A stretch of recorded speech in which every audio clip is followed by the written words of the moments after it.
I'm ABC Action News anchor Paul Legron. It was a system designed to fail. That's what Governor DeSantis said about Florida's unemployment website, plagued with problems for years.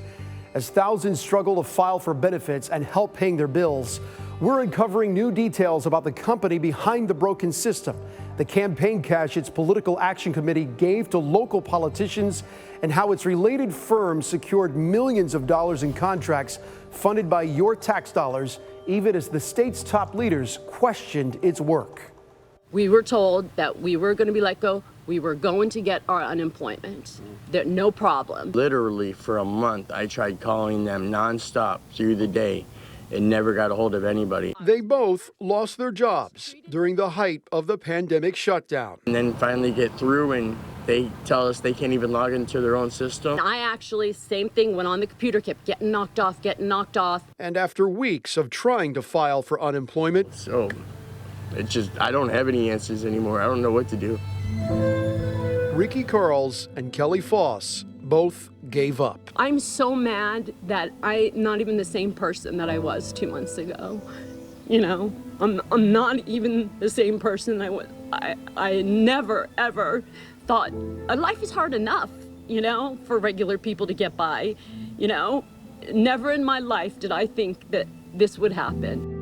But it is happening to thousands of Floridians laid off after an unprecedented economic shutdown aimed at stopping the spread of the deadly coronavirus. The ultimate catch-22, lives versus livelihoods, putting government leaders in the position of deciding what's more important, your job or your safety.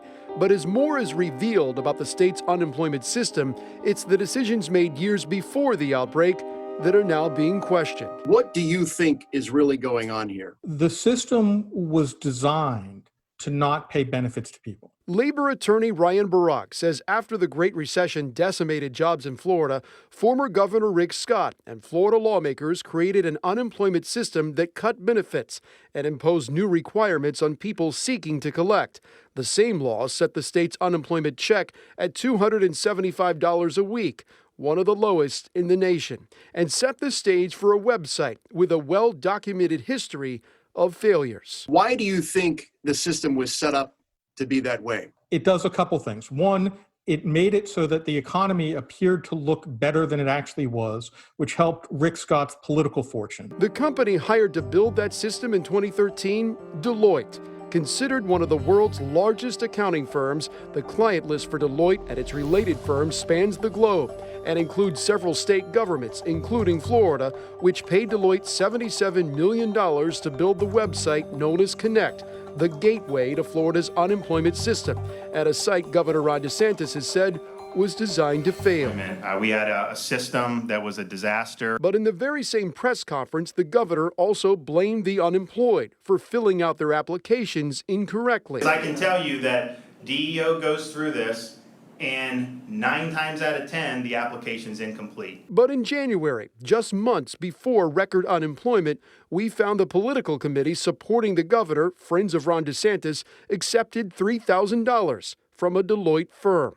Deloitte's Political Action Committee has also given $3,000 to DeSantis' past congressional campaigns since 2013. The system is not just a debacle.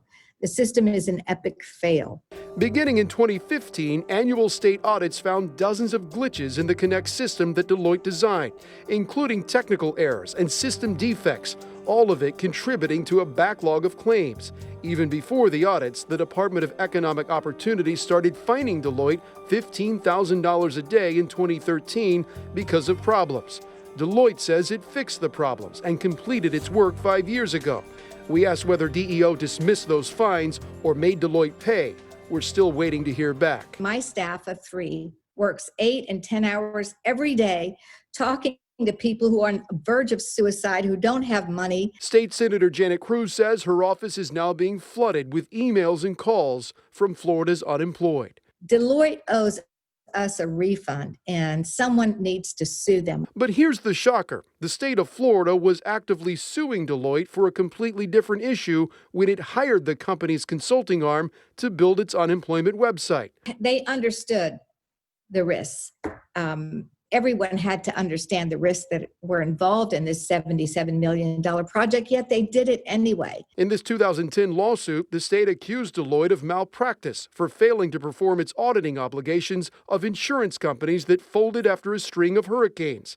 The lawsuit went to trial, and the jury ruled in favor of Deloitte in 2015. But as the case made its way through the court system, the state hired Deloitte's consulting arm for the $77 million Connect job. I'm really apologetic and ashamed that we haven't served our citizens better. We followed the money and found state election records show a Deloitte firm has doled out more than $251,000 since 1997 to Florida's politicians, who have a direct say in the state's unemployment policies. Since 2000, federal election reports also show Deloitte's Political Action Committee has contributed millions of dollars to members of Congress from Florida, both Republicans and Democrats. And how powerful is that company? They were powerful enough that even after the issues arose with Connect, they were still able to convince Florida to give them a very large contract with DCF.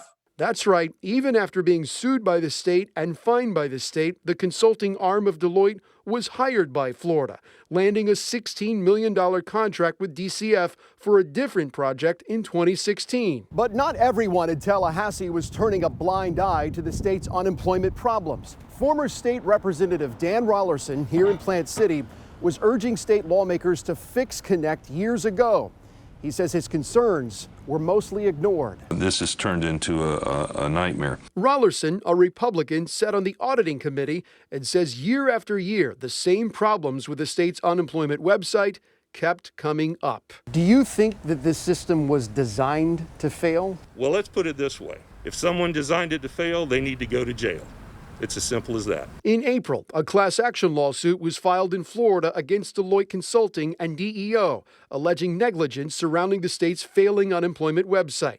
In court filings, Deloitte says it is no longer in charge of the unemployment website and has told ABC Action News its work on Connect ended in 2015, and saying, quote, "We have not been involved in the system since then. Clearly, any lawsuit involving us would have no merit." At the end of the day, who do you think is to blame for this? Governor's office.